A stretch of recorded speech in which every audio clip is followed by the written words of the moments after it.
Hello everyone, and it is now time for broadcast number 8. I was not expecting broadcast number 8 to be out this soon. I was expecting it to be another 2 weeks or so. But here it is. Broadcast number 8, titled Walker. Now this kind of confirms the fact that this is kind of like, let me take a look, like broadcast 1, 2, 3, and 4 were all kind of random. Showing very different points of view, various places. But now I think broadcast number 5, with Walker, I think that Walker is now the definitive guy in the hoodie with the static face. The guy I formerly call Static, I guess, is now colloquially Walker. Then went to Birdwatcher, then back to Walker. When we last left off with Birdwatcher, things were very strange. And I mean very strange, because it was very trippy. It was very trippy. I'm not really sure what's going to happen. And now here we are with broadcast number 8 with Walker again. It's only a minute and a half long, and the thumbnail is of a guy I don't recognize. He's got a beard and a shirt, but it's not Tim. Who is it? I don't know. Let's find out in broadcast 8.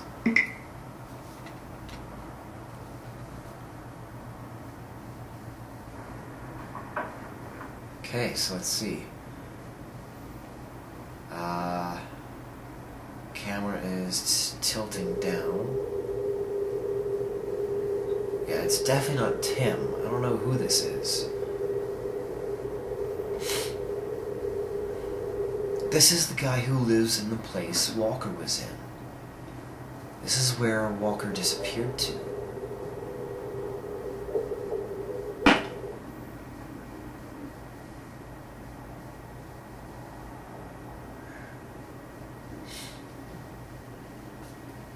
This is weird.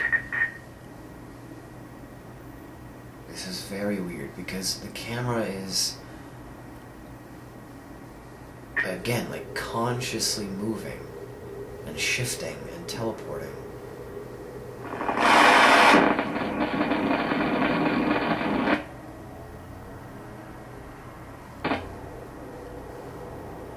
Oh, Walker can teleport.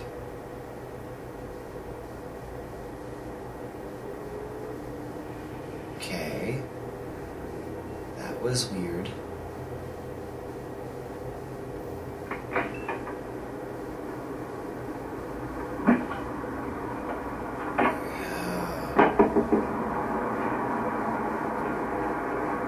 This is weird.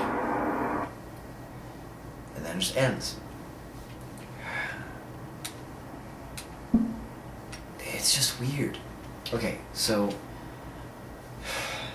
it's very clear that broadcasts 5, 6, 7, and 8 all take place in the same day. Because broadcast 8, the guy, he lives there. That's his house. Walker can teleport because Walker can teleport.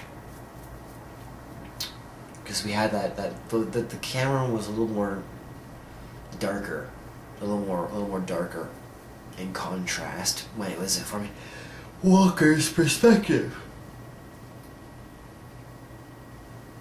And the cameras, whatever cameras they are broadcasting, are a lot more flat. The color's a lot more flat. And from Walker's perspective, the color's more vibrant. Now, this confirms Walker can indeed teleport, because he was in the closet, and then all of a sudden he was not. He was in the hallway. So Walker can teleport. Okay. We got that. We understand what he can do now. The cameras are autonomous and thinking, because they move as well.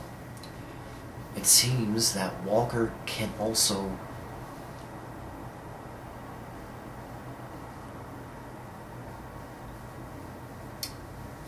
hijack the signal, I suppose. That's the best I can think of. Is he can hijack the previous the cameras. Whatever cameras they are, whatever they mean, whatever they are being controlled by or what they represent, he can take over the broadcast. Walker can take over the broadcast because it seemed like it flashed back and forth between the regular cameras and Walker's point of view, and it seemed like there had to be some sort of struggle. I'm just going to replay it because it was just... This series is very trippy. Very trippy. Not so much scary as it is just really trippy. Yeah. So like that's the so this one here, this is Walker's perspective.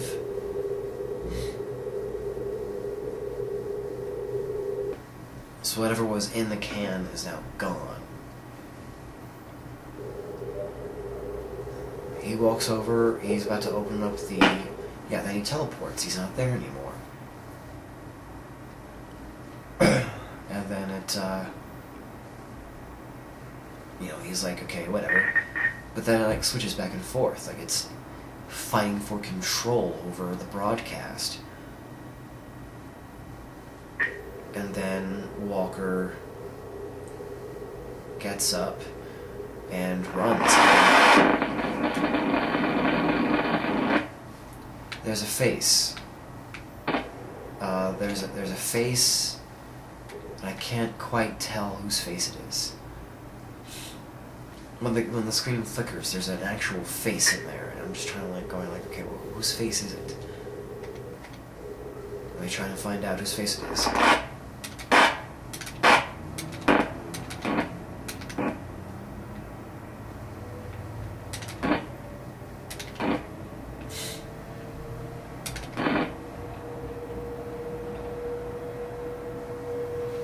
Okay, well, there's the face.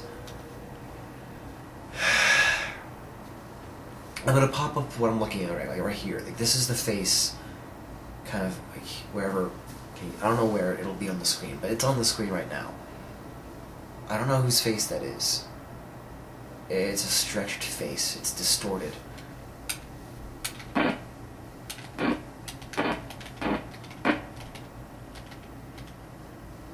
then it's back to the room.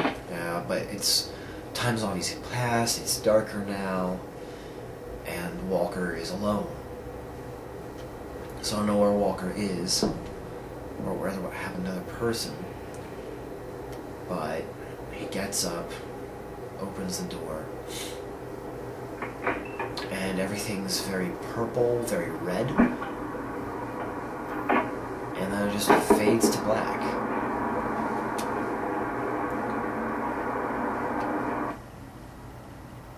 Yeah, it just fades to black, and that's it, it's gone.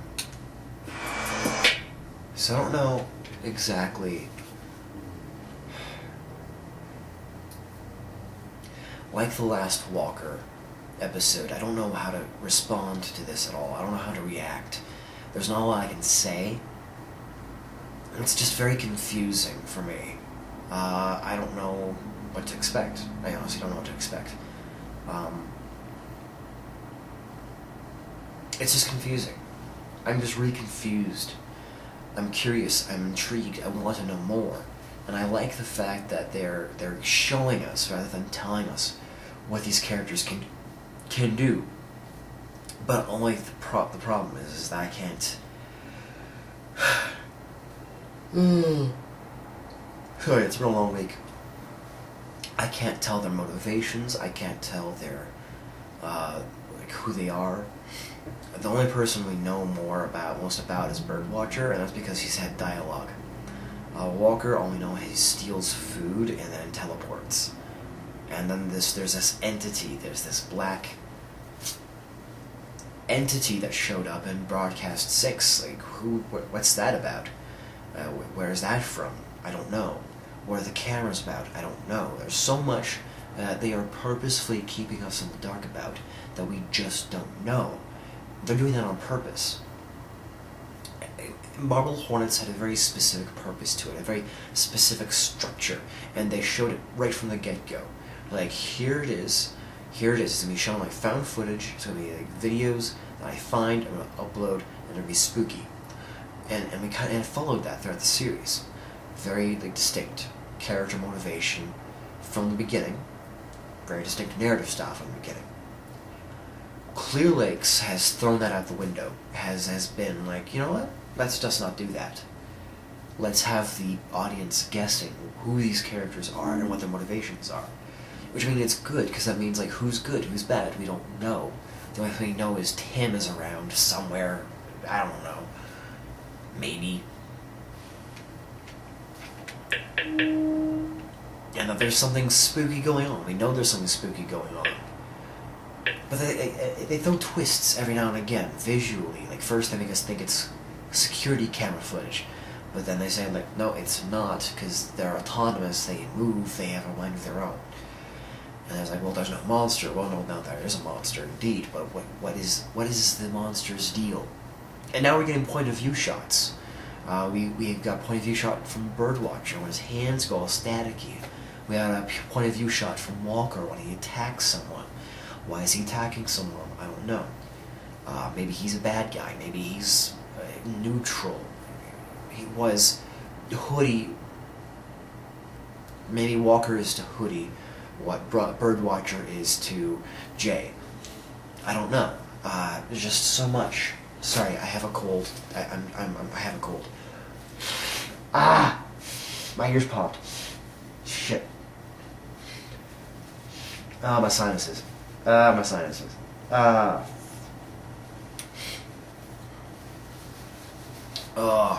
Anyways, I don't know what's going on. It's hard for me to react to something when I don't know what's happening.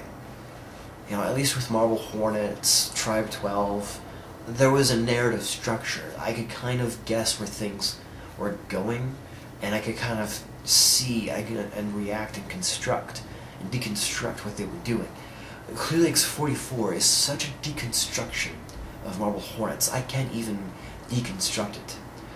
It's taking all the narrative style that they did, that they're known for, and just tossing it out the window. There's no narrative structure. There's no like main character, so to speak of. There's no character motivations. Like, we know nothing about these people. And I know that they did that on purpose. I know that they did that for a reason. I can't comprehend what that reason is. It's a very bold move, regardless. It's a very bold move. I'm not saying whether or not that it's a good move or bad. I'm saying it's brave. Because you don't really... They understand the rules. They understand the rules of how stories work, how they're told, how they're made. When you understand the rules, then you can start bending them. Then you can start breaking them. And they're doing that. This is very experimental on their part. And I commend them for that. Again, that's brave. But at some point, they have to come back to those rules. Because otherwise their story... There isn't a story. That's the problem that I have with Clear Lake so far, is that there is not a story. There are characters currently existing without a story. Who is Birdwatcher? Why should we care about him? Who is Walker? Why should we care about them? What do we know about them? Next to nothing. Birdwatcher has a bad leg, possible history of narcolepsy, and is being hunted by some sort of creature we've only seen once. Walker, who are they? We don't know. Their face is weird, they steal food, they attack people, they can teleport. Those aren't characters. Those are descriptors. But those aren't characters. They're just kind of set pieces so far. Who is Birdwatcher? Does he have a name? Do we have motivations? Again, why should we care about these people? We're given no reason so far, other than Birdwatcher has been attacked, and that's bad. And on that alone, most people would form an emotional connection. I am not most people, I need more than that. Broadcast number 8 with Walker. Again, we've had nothing. He attacks people. Is he a bad guy? I don't know. So far, it seems that he is. It is hard, so hard to figure out what is right and what is wrong with so little information. It is almost 2 months into Clear Lakes, and we have nothing. Guys, step up your game, please. Like, I know you're capable of so much. I know you're capable of really good storytelling. You've done it. You've done it with Marble Hornets. You did it in Slender, The Arrival.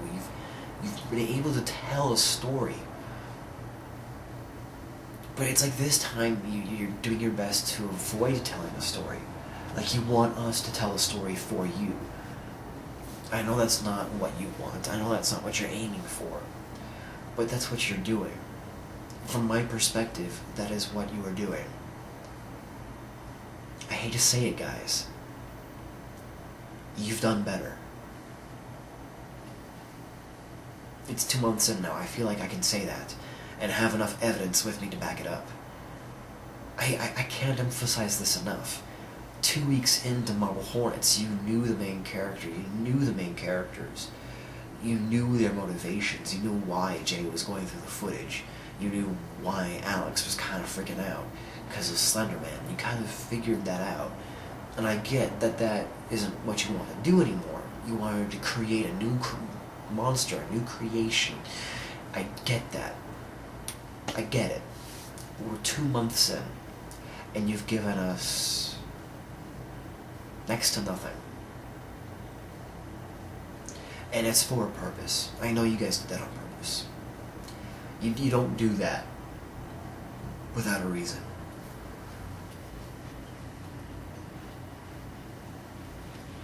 I just don't know what your reason is. I don't know where you guys are going with this. I'm going to keep watching. Believe me, I'm going to keep watching because I know you guys are capable of a lot of things. I know you guys are fantastic in terms of the drama and the comedy and the horror and the funny. You guys are great at that.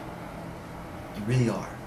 And I'm going to keep watching, and I'm going to keep giving reactions, but it's hard for me to react when there's nothing for me to react to, except for a few split seconds of, oh, that's weird. It's not scary. It's weird. And I'm not saying it's a good thing or a bad. I'm just saying that it's a thing that you guys have decided. I think you guys... If you guys plan, you guys have a plan. I know you guys have a plan. You've planned this out. You've had a year between Marble Hornets and now. Like you've had time to plan. Whatever broadcast you come out with next, you come up with next. I just really hope that some form of a story appears, because this is ridiculous, guys. It's been 2 months, and I'm just waiting for the next time there's something. I'm waiting for something. I'm waiting.